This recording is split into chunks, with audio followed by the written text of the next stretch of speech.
तो last lecture series parallel का concept discuss किया था और वो तुम्हें आता था। हमने छोटा सा प्रूव भी किया था कि ऐसा क्यों होता है, सो दैट कि और कॉन्सेप्ट क्लियर हो जाए। उसके बाद जो इंपॉर्टेंट पॉइंट याद रखने के लिए तुम्हें कहा था कि अगर सीरीज में कनेक्टेड है दो रजिस्टर, तो condition is current will be same but potential difference would be different. अगर पैरेलल में कनेक्टेड है तो कंडीशन इज कि potential difference will be same and current अलग अलग हो सकता है। ये चीज हमने कहा था। अभी तक सारे बच्चे ज्वाइन नहीं किए हैं।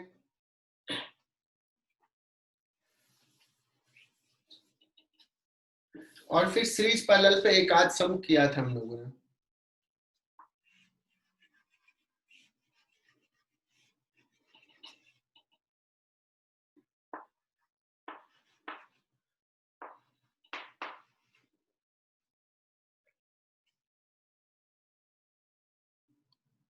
मैं भी देख लेता हूँ कि कौन कौन सा बच्चा ज्वाइन है अभी।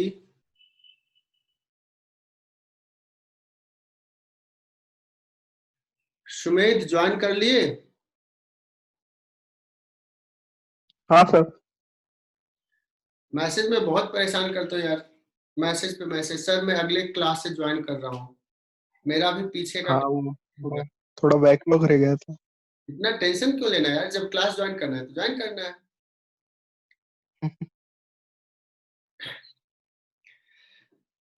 चलो, तो लास्ट क्लास में जो डाउट लेक्चर लिया था उसमें कुछ कॉन्सेप्ट भी छोटे छोटे डिस्कस किए थे हम लोगों ने, लेकिन हो सकता है कुछ बच्चा नहीं उस दिन था। तो मैं एक बार एक इम्पोर्टेंट पॉइंट बता देता हूं कि अगर अभी हम लोग डिस्कस करें तो ए और बी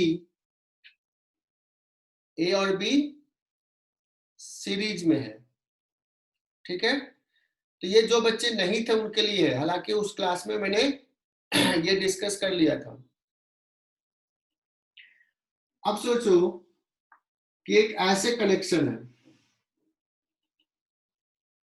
बड़ा फेमस सम है ये, ऐसे तुम्हें मिलेगा, बेसिक सम है इसलिए ये फिर से करवा रहा हूं। अब सुनना, ये जो ऐसे वायर कनेक्ट कर दिया है इसका मतलब ये कंडक्टिंग वायर है। कंडक्टिंग वायर में हर पॉइंट का पोटेंशियल सेम, रेजिस्टेंस 0 लेते हैं। तो देखना, इस दो पॉइंट के बीच में find equivalent resistance between A and B. A और बी के बीच में इक्विवेलेंट रेजिस्टेंस निकालना है। जब भी इक्विवेलेंट रेजिस्टेंस किसी भी दो पॉइंट के बीच में निकालना है बच्चों, तो क्या करो, अपने मन से एक बैटरी कनेक्ट कर लो टू जस्ट विजुअलाइज।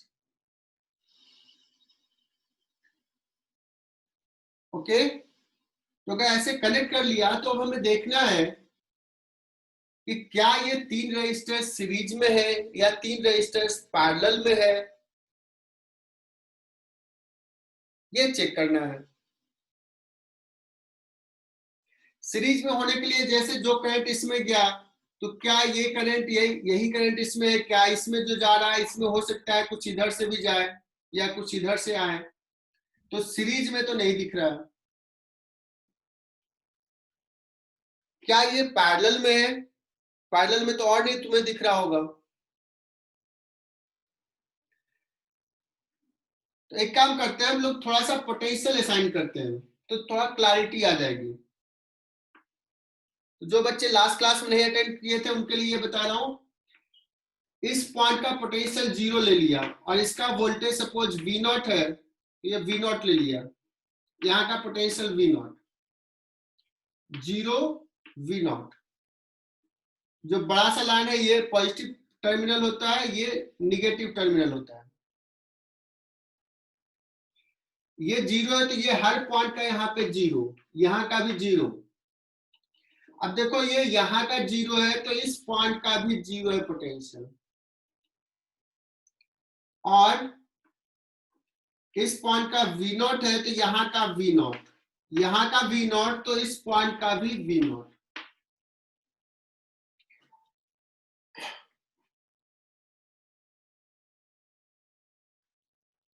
अभी तक बच्चे ज्वाइन करें, फिर ये पॉइंट मिस कर देंगे। तो बच्चों इसका लेट्स की रेजिस्टेंस R ले लिया, या R1, R2, R3 ले लिया।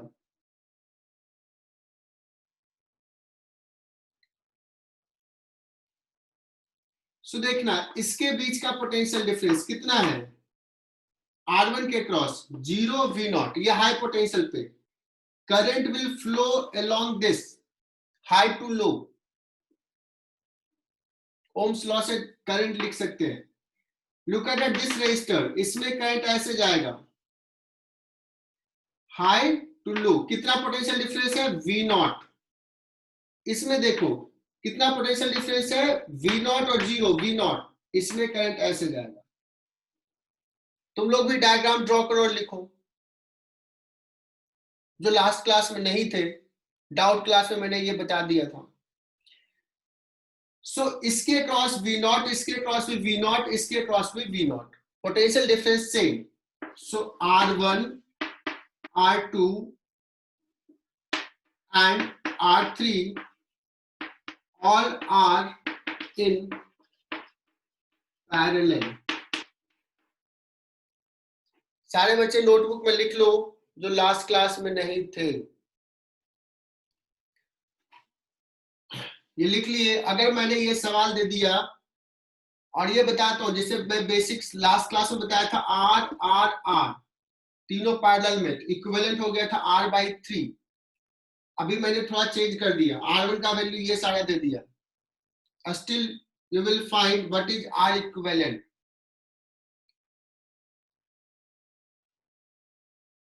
और R इक्विवेलेंट निकाल लिया, इसका वोल्टेज कुछ हमने दे दिया है, तो ये कितना करंट जा रहा है यहां से I, ये निकाल सकते हो। सो किसी से मैं पूछूंगा।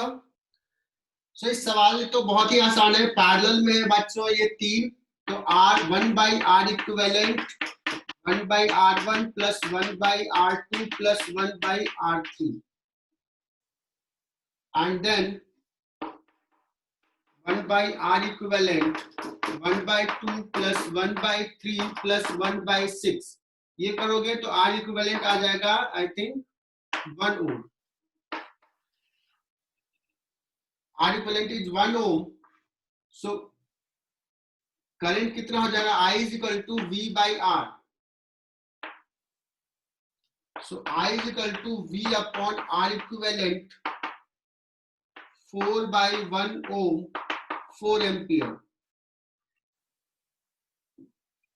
मैं पूछ दिया इसमें कितना करंट है, इसमें R1 में। नेक्स्ट सवाल, current through R1, current through R1। किरण तुमने 8 एम्पियर बताया, गलत है ना?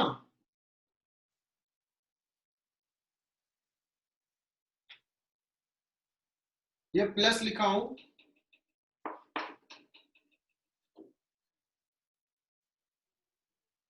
करंट थ्रू अगर R1 पूछा जाए तो हमें कुछ सोचना ही नहीं है। देखो यहां से what is potential difference, V naught और 0 4 वोल्ट, तो तुम डायरेक्टली भी R1 में करंट बता सकते हो 4 वोल्ट, और R1 का वैल्यू 2 है, तो इसमें 2 एम्पियर चला गया।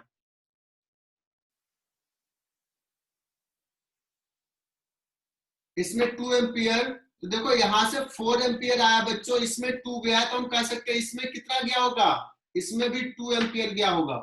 अब ये पॉइंट समझने वाला है, ये पॉइंट तुम्हें करना है, खुद से कर सकते हो। इससे जाएगा 2 एम्पियर। अब देखो अगर मैं पूछूं इसमें कितना करंट है, इसमें, तो यहां पे देखो V नॉट और ये 0 4 वोल्ट का है बाई R2। इसमें अगर करंट से पूछा जाए तो 4 वोल्ट डिवाइड बाई 3, इसमें करंट हो जाएगा 4/3। What is the current in R3? 4/6।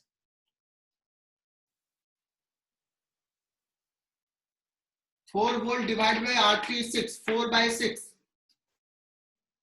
अब मैं पूछूं कि what is the current through 3 to 4 branch, point connected between 3 to 4,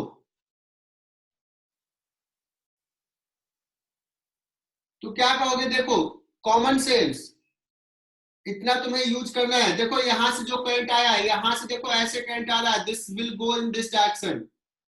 सो इधर से 2 एम्पियर, इधर से 4/3, 2 + 4/3 will be the current.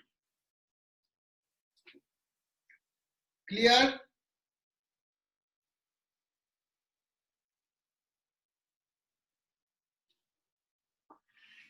So concept जो सवाल पूछा जाता है हमेशा आर इक्विवेलेंट नहीं पूछा जाता। वो जमाना गया बहुत पहले ना, जो सवाल आते थे, बताओ आर इक्विवेलेंट कितना है दो पॉइंट के बीच में। आजकल वो आईआईटी हार्डली पूछेगा आर इक्विवेलेंट, ऐसे पूछेगा इससे करंट क्या है। अब ये भी एक बेसिक सम है, बहुत छोटा सा कॉन्सेप्ट है, इसको बोलते हैं शॉर्ट सर्किटिंग। जो बच्चे उस दिन नहीं थे उनके लिए,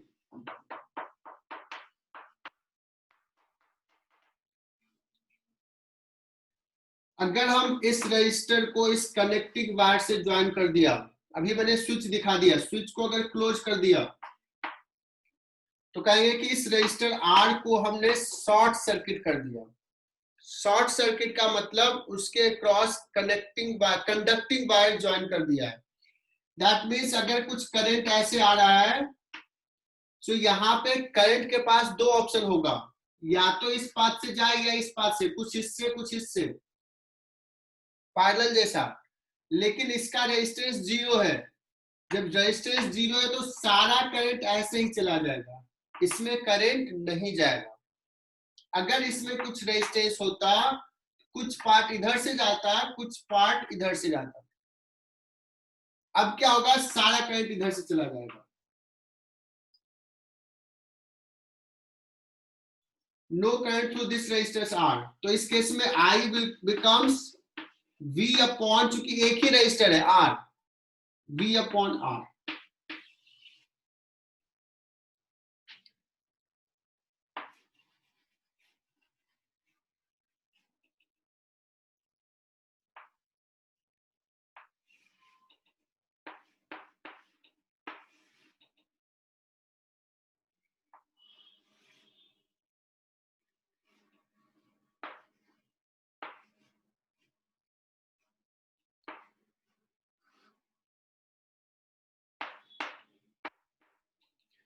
और लास्ट क्लास में ये सम किए थे, जो नहीं बच्चे वो याद कर ले, ये कर ले। इसमें 3 केस लिया था, मैं किससे पूछूं 3 केस? मनस्वी कनेक्टेड हो?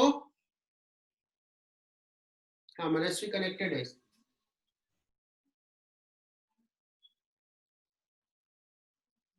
मनस्वी यहां बताना कि पहला केस लिया था S1 and S2, S1 and S2 both open. दूसरा केस लिया था S1 and S2 both closed. और तीसरा लिया था कोई एक क्लोज कर दो, S1 क्लोज्ड, S2 ओपन। तीनों केस में करंट I बताना है। I क्या होगा? जल्दी से सोच लो। जो बच्चे पिछले क्लास में थे उनको तो पता है ये।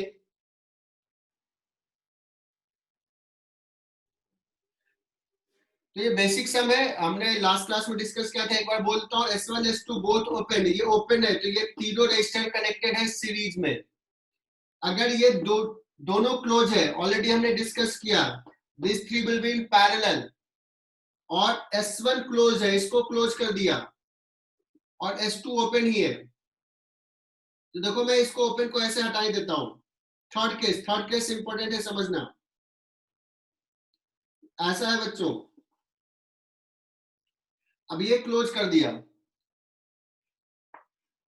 तो in that case third case में देखो करंट यहां पे आया।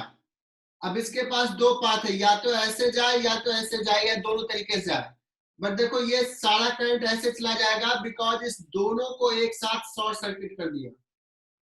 सो इक्विवेलेंट रेजिस्टेंस इस केस में सिर्फ R रह जाएगा, current will be V by R। Third case for new student, what will be R equivalent between A and B, ये निकालना है। so, बच्चों इसका ये क्लियर हो गया होगा। ये वाला सर्कल जो हमने ड्रॉ किया है जिसके अंदर है ये ऑलरेडी डिस्कस किया। ये तीनों पैरेलल में है, इक्विवेलेंट ऐसे ड्रॉ कर दिया। ये R उसके साथ सीरीज में है, इसके बीच का निकालना है R प्लस R/3। तो एक छोटा सा सवाल, ये तुम्हारे शीट में दिया हुआ है, बेसिक सम है, शायद मैंने थोड़ा सा डिस्कस भी किया था। RAB क्या होगा,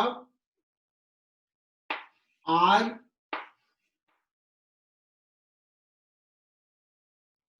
जो RAB है वही RAD भी होगा बच्चों, सिमिलर होगा। देखते हैं क्या है। And equivalent resistance between R DB,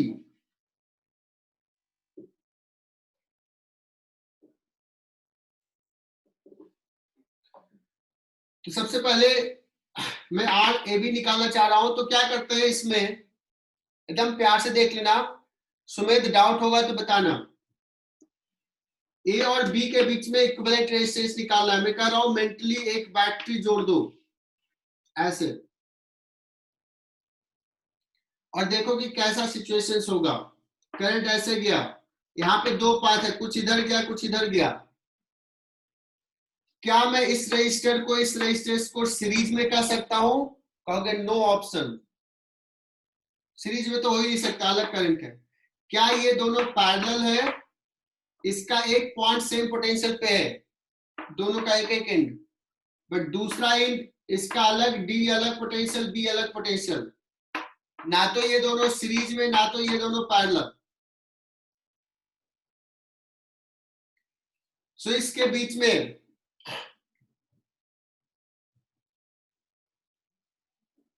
यहां से जो करंट गया, देखो यहां पे भी इधर जाएगा कुछ, क्योंकि आज कुछ नए बच्चे इसलिए मैं ये बेसिक्स डिस्कस कर रहा हूं। ये दोनों सीरीज में है, ये हमें क्लियर है।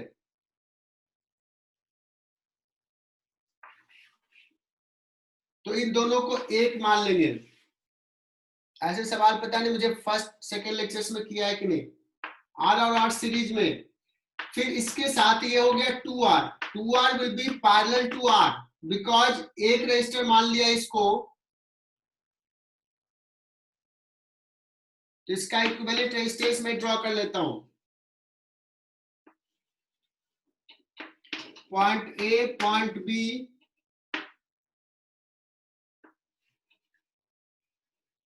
ये हो गया D,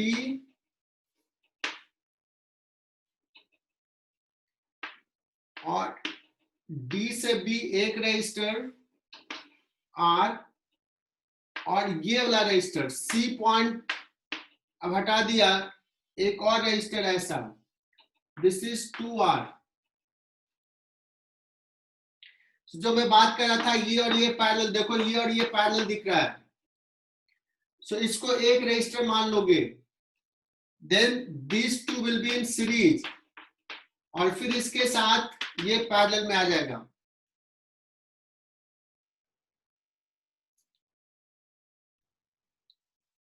RAD वही रह जाएगा जो RAB है, लेकिन अगर RBD कहा तो मैं ये रेड कलर से दिखा रहा हूं, इसको हटा दे रहा हूं।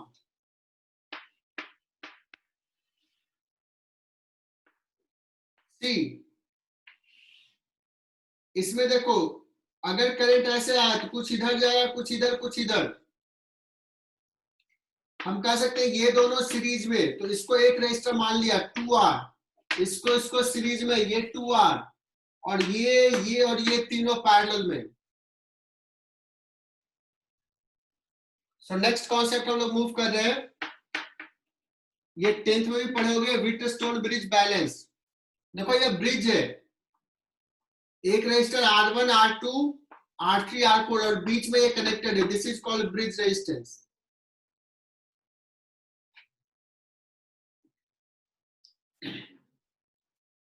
तो ये बेसिक कॉन्सेप्ट है, बहुत जगह पे अप्लाई होगा ये। और मैं पहले स्टेटमेंट बता देता हूं।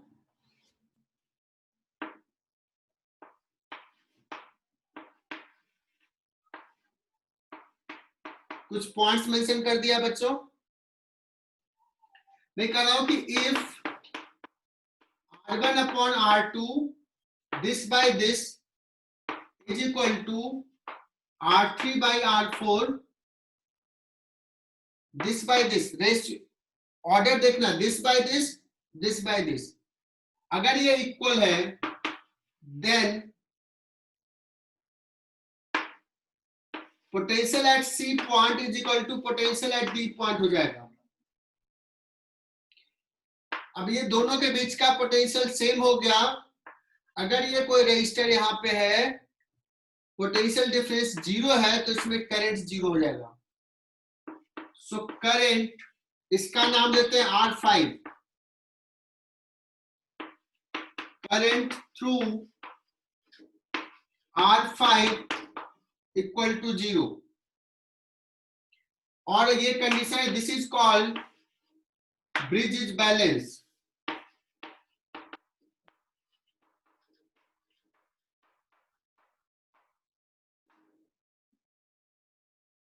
तो इससे करंट 0 हो जाएगा। अगर इससे करंट 0 है, so we can remove R5। जब कोई करंट है ही नहीं, वो पार्टिसिपेट कर ही नहीं रहा सर्किट में, तो उसको रखो या हटा दो, कोई फर्क नहीं पड़ेगा। सो अगर हमने इसको हटा दिया तो हमारा सर्किट बड़ा सिंपल हो जाएगा। In case of Wheatstone bridge is balance, ये R1, ये R2, R3 और ये R4, और ये बैटरी कनेक्ट कर दिया। अब देखो इस केस में इसको हटा दिया तो this two are in series, this two are in series, फिर पैरेलल में। लेकिन अगर ये रेजिस्टर है तो ये और ये सीरीज में नहीं कहेंगे, अगर इससे करंट होता तो ये बड़ा स्पेशल केस है। This is a very special case. जब भी तुम्हें कुछ ऐसा सर्किट दिखे तो look for this, most probably bridge जो रहेगा वो बैलेंस रहेगा, और बैलेंस रहा तो तुम्हारे लिए अच्छी बात हो जाएगी, सवाल आसान हो जाएगा। सो हम इसको हटा करके देखेंगे तो हमारा सर्किट बहुत आसान हो जाएगा। सीरीज पैरेलल से हम आर इक्विवेलेंट निकाल लेंगे, सीरीज पैरेलल से हम करंट निकाल लेंगे।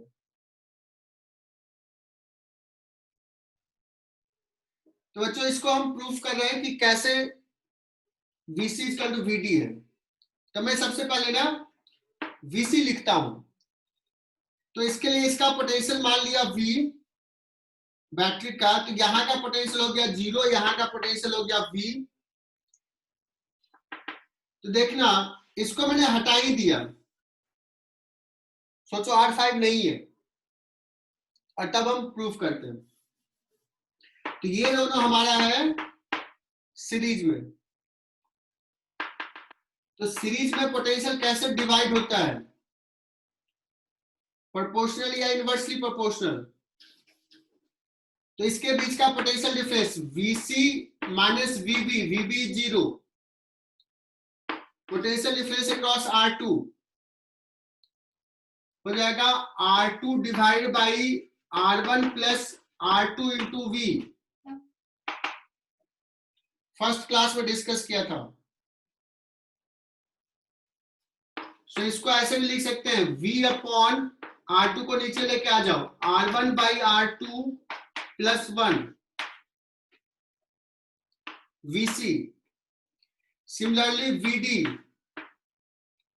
R4 के क्रॉस पोटेंशियल डिफरेंस,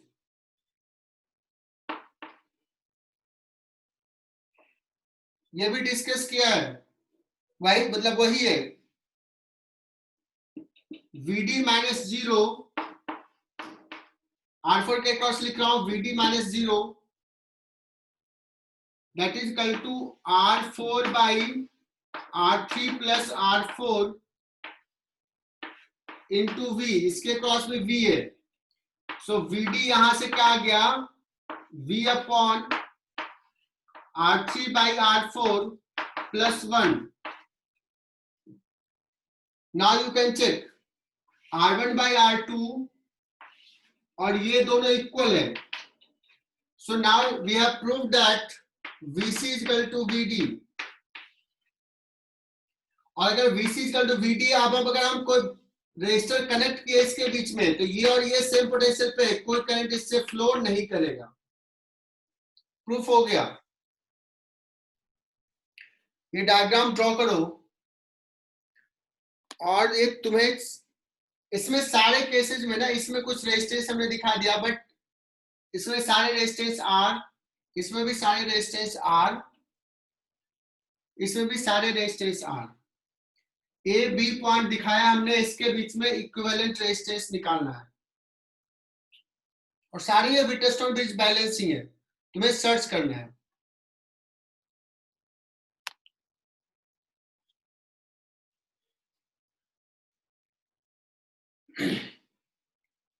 थोड़ा सा ऊपर वाला नहीं दिख रहा है, ड्रॉ दिस डायग्राम। ये डायग्राम ड्रॉ हो गया होगा, अब हम लोग डिस्कस करते हैं। सबसे पहला पॉइंट, फर्स्ट वाला पार्ट देखो, ए पॉइंट और बी पॉइंट ये देखना है। इसमें मैं पहले ही बताता हूं कि ये व्हिटस्टोन ब्रिज बैलेंस है, इसके थ्रू करंट नहीं जाएगा। कहोगे सर ऐसा क्यों? ये 2 ओम और ये 4 4 8 8, तो यहां रेशियो हो गया 2/8, 1/4 का। यहां देखो, इस दोनों को मिला दो, ये दोनों सीरीज में, ये 3 और ये 12, 3/12,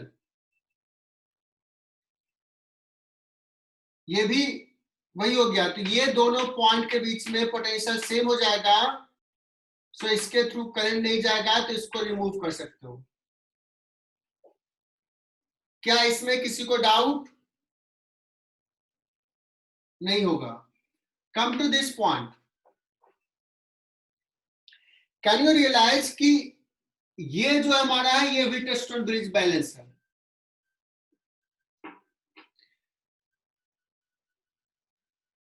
ये रियलाइज करना थोड़ा मुश्किल है, मैं कोशिश करता हूं थोड़ा विजुलाइज करने के लिए कि इसको ऐसे पकड़ो, इसको थोड़ा सा ना पुल करो,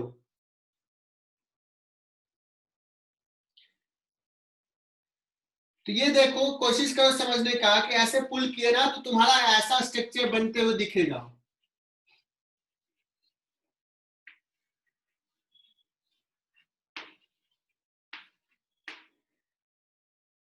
ये दोनों हो गया, ये दोनों हो गया, और ये बीच में ये आ गया। देखो ये व्हिटस्टोन ब्रिज बैलेंस मिला है।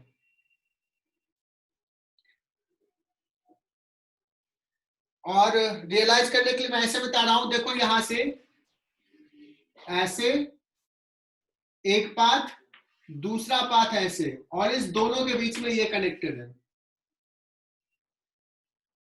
सो इससे करंट नहीं जाएगा। रियलाइज इट बच्चों।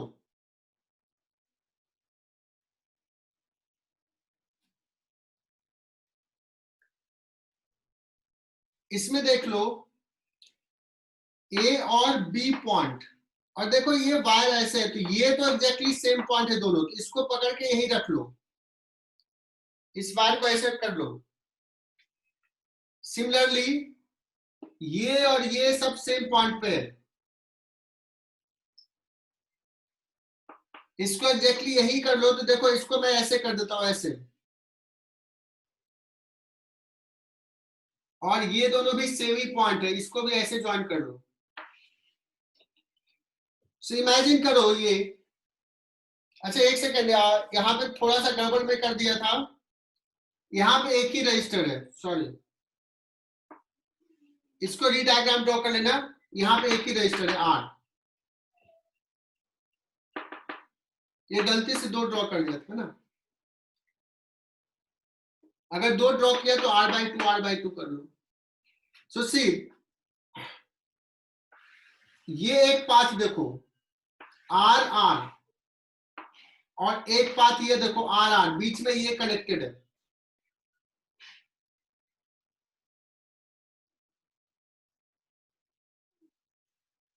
R और R, बीच में ये कनेक्टेड है। So this is Wheatstone bridge, इससे करंट नहीं जाएगा। ये और ये सेम पॉइंट था, ये और ये same point. This two are series, ये हट गया तो this two are in series, this two are in series, फिर ये पैरेलल इसके साथ और ये भी पैरेलल, इसका भी वैल्यू सपोज आ रहा है, अलग भी रहेगा तो कोई फर्क नहीं पड़ेगा। सो ये स्ट्रक्चर बड़ा इंपॉर्टेंट है और ये बहुत कंफ्यूजन होता है, इसमें क्लैरिटी रखना। बताओ ना।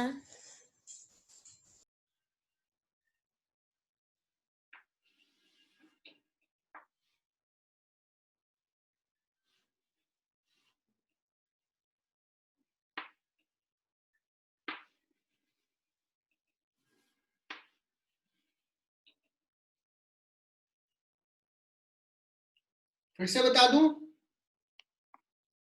हाँ सर। देखो यही स्ट्रक्चर था,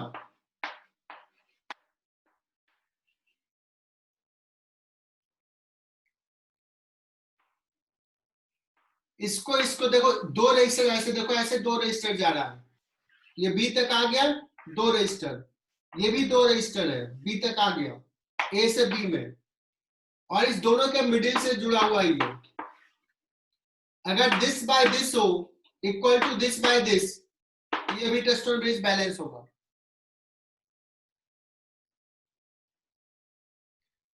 एक बार इसको एक्सप्लेन कर देता हूं।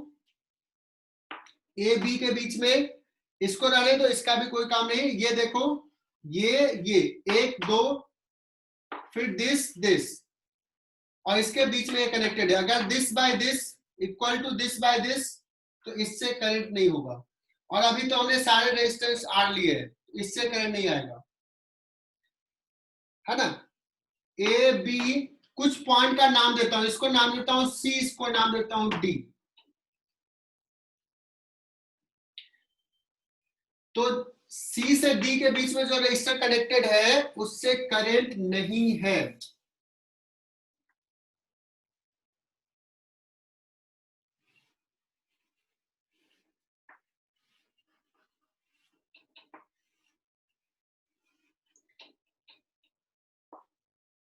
These are कॉमन डायग्राम बच्चों, ये एकदम से क्लियर होना चाहिए। फिर से वही डायग्राम में ड्रॉ कर लिया हूं, ए बी सी डी। सो अगर ए बी के बीच में बैटरी कनेक्ट किया, ए बी के बीच में,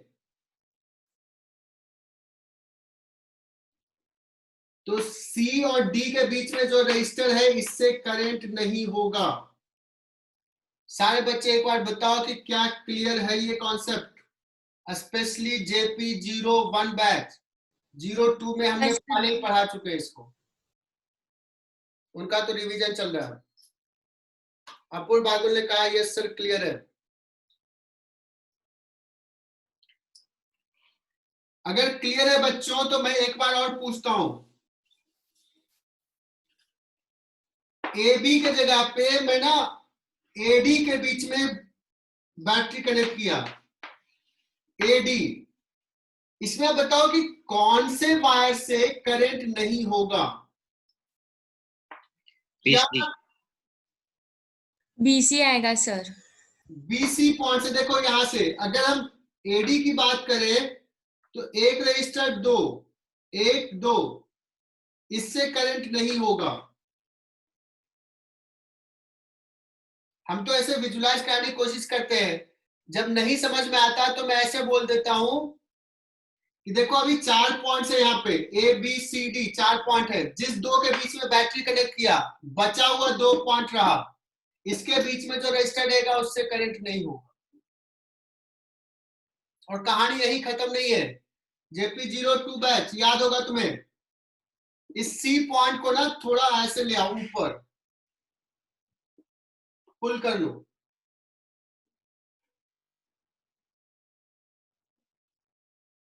तो कैसे ड्रॉ करते हैं यार?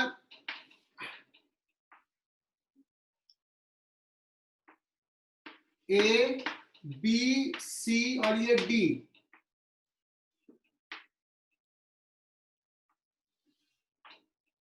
डायग्राम अच्छा नहीं बना।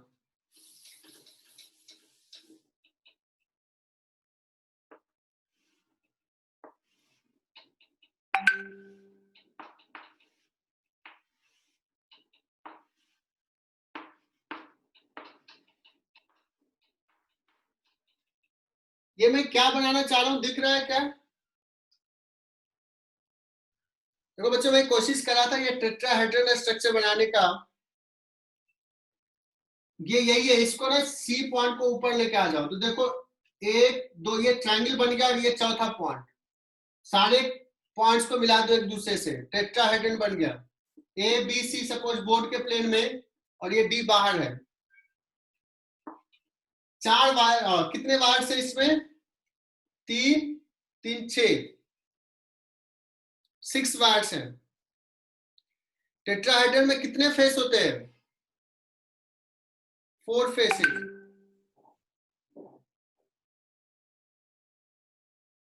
तो ये चारों वायर आइडेंटिकल अगर है तो पूछे कि इसमें से किसी भी दो पॉइंट्स के बीच में एक बैटरी कनेक्ट कर दिया जाए, each wire have resistance R, each wire have resistance R, तो कितना करंट होगा?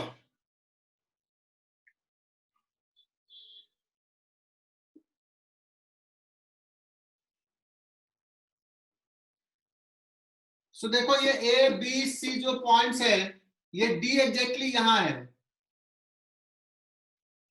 ये 3 इसमें और D ऐसे ज्वाइन कर दिया, ऐसे ज्वाइन कर दिया, ऐसे ज्वाइन कर दिया। ये टेट्राहेड्रन है। इसमें देखना थोड़ा सा मुश्किल लगेगा, बट इसी को D पॉइंट को हमने क्या किया, कंप्रेस कर दिया, यहां प्रेस कर दिया। हालांकि इसमें D अलग दिखा रहा हूं, ABC और ये D लिख देता हूं।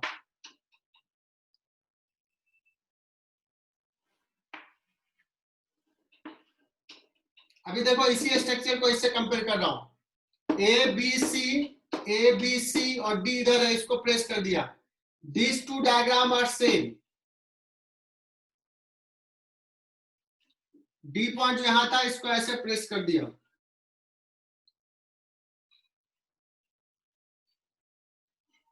सो किसी भी दो पॉइंट्स के बीच में अगर कनेक्ट किया, जैसे A और C के बीच में बैटरी कनेक्ट किया, तो इसमें ना AC के बीच में कनेक्ट किया तो BD वाला जो वायर है इससे करंट नहीं होगा। और मैं यहाँ पे भी थोड़ा विजुलाइज करने की कोशिश करता हूं। सारे बच्चे ध्यान से देखना। एक रजिस्टर, दो रजिस्टर, ब्लू कलर से दिखाया, रेड कलर से दिखा रहा हूं, एक रजिस्टर, दो रजिस्टर, और इसके मिडिल पॉइंट से ये कनेक्टेड है। सो इससे करंट नहीं होगा। बट यहां विजुलाइज करना थोड़ा मुश्किल है, बट यहां पे विजुलाइज करना थोड़ा आसान है।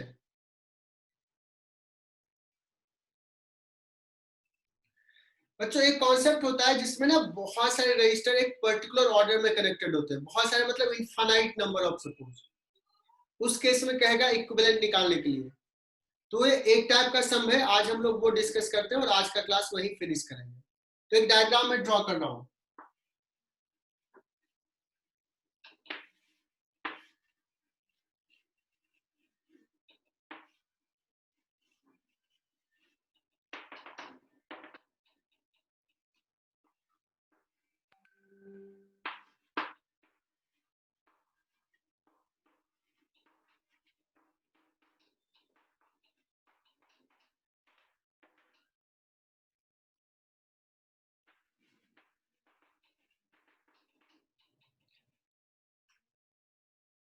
अब देखना है यहाँ पे,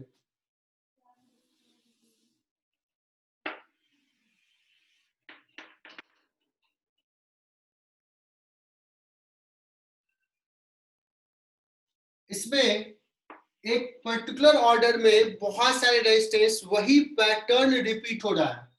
देखो ए के बीच में कैसा पैटर्न रिपीट हो रहा है, एक दो रजिस्टर R2R R2R R2R,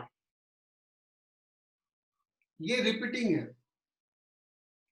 मुझे ए बी के बीच में इक्विवेलेंट रेजिस्टेंस निकालना है, या आईआईटी पूछेगा कि इसके बीच में एक बैटरी कनेक्ट कर दिया, कितना रेजिस्टेंस जाएगा, कितना करंट होगा।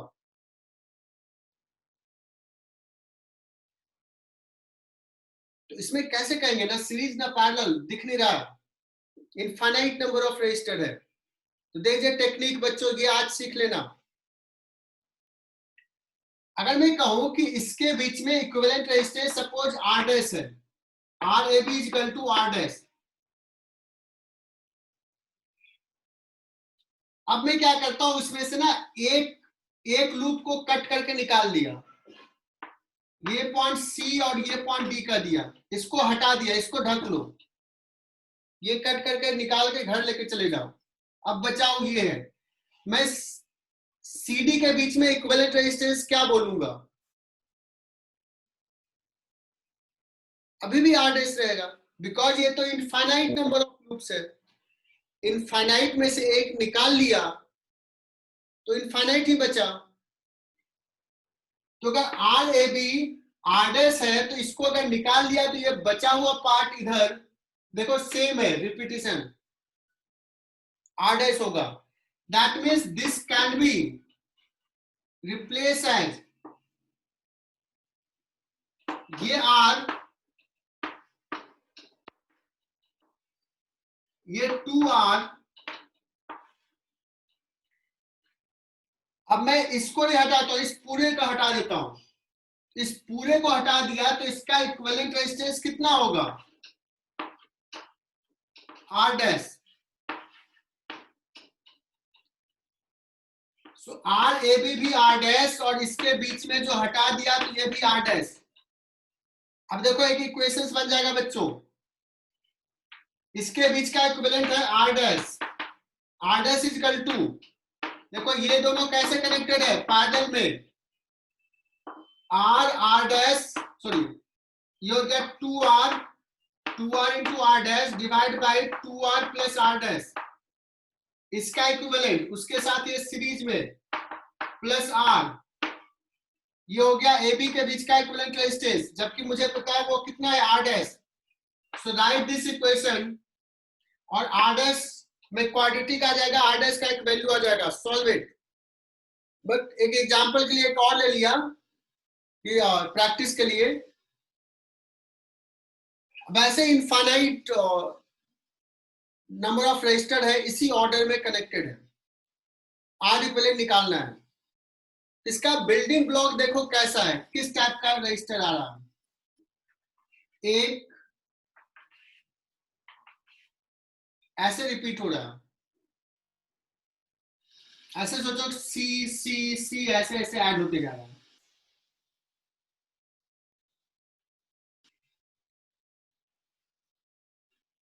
तो अगर मैं कहूं कि इसके बीच में जितना इक्विवेलेंट रेजिस्टेंस है उतना ही इसके बीच में होगा, so let's की RAB is equal to R dash, so this can be drawn as, इसका री डायग्राम ड्रॉ कर लेते हैं, R ये पॉइंट A ये पॉइंट B, R और ये 2R, और इसको फिर से ऐसा ही रिपीटिंग ब्लॉक है C स्टेप का, इसके पूरे को हमने मान लिया R डैश, तो यहां पे हो गया R dash.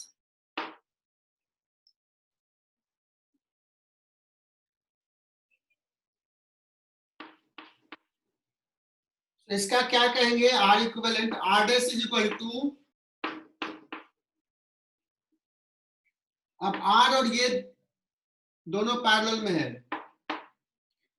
R dash is equal to R into ये हो गया 3R plus R dash, 3R plus R dash divide by 4R plus R dash, R plus 3R plus R dash. ये equation आ जाएगा, इससे R डैश निकल जाएगा।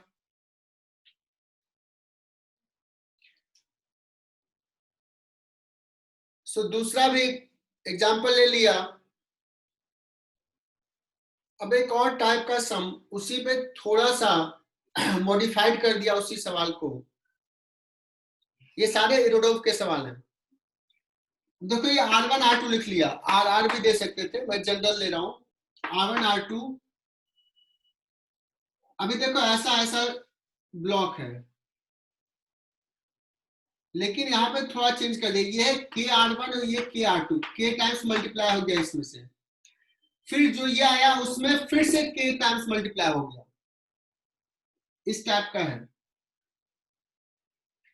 अब RA भी निकालना है, इनफाइनाइट नंबर ऑफ ब्लॉक्स हैं ऐसे। सो RAB को मैंने मान लिया R डैश, लेकिन RAB को अगर R डैश हमने माना है तो क्या ये C और D, RCD के बीच में इसको हटा दिया, क्या गेस करोगे क्या होगा?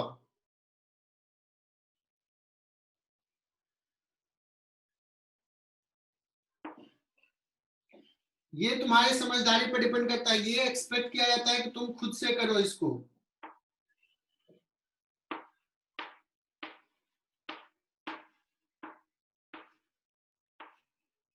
अगर इसके बीच में R डैश है तो इसके बीच में कितना होगा, इस पूरे को रिप्लेस कर दिया।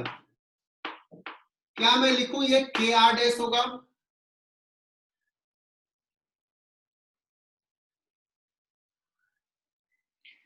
बिकॉज जैसा इसके अबाउट है एग्जैक्टली वैसा नहीं है। इसके अबाउट जब देखोगे तो सब में K एक्स्ट्रा मल्टीप्लाइड है compare to this.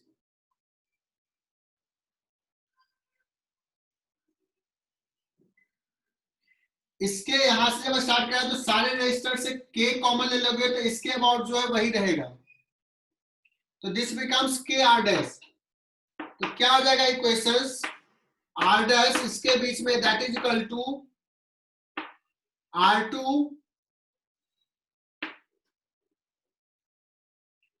Plus KR dash, इसके साथ ही R1 पैरेलल डिवाइड बाई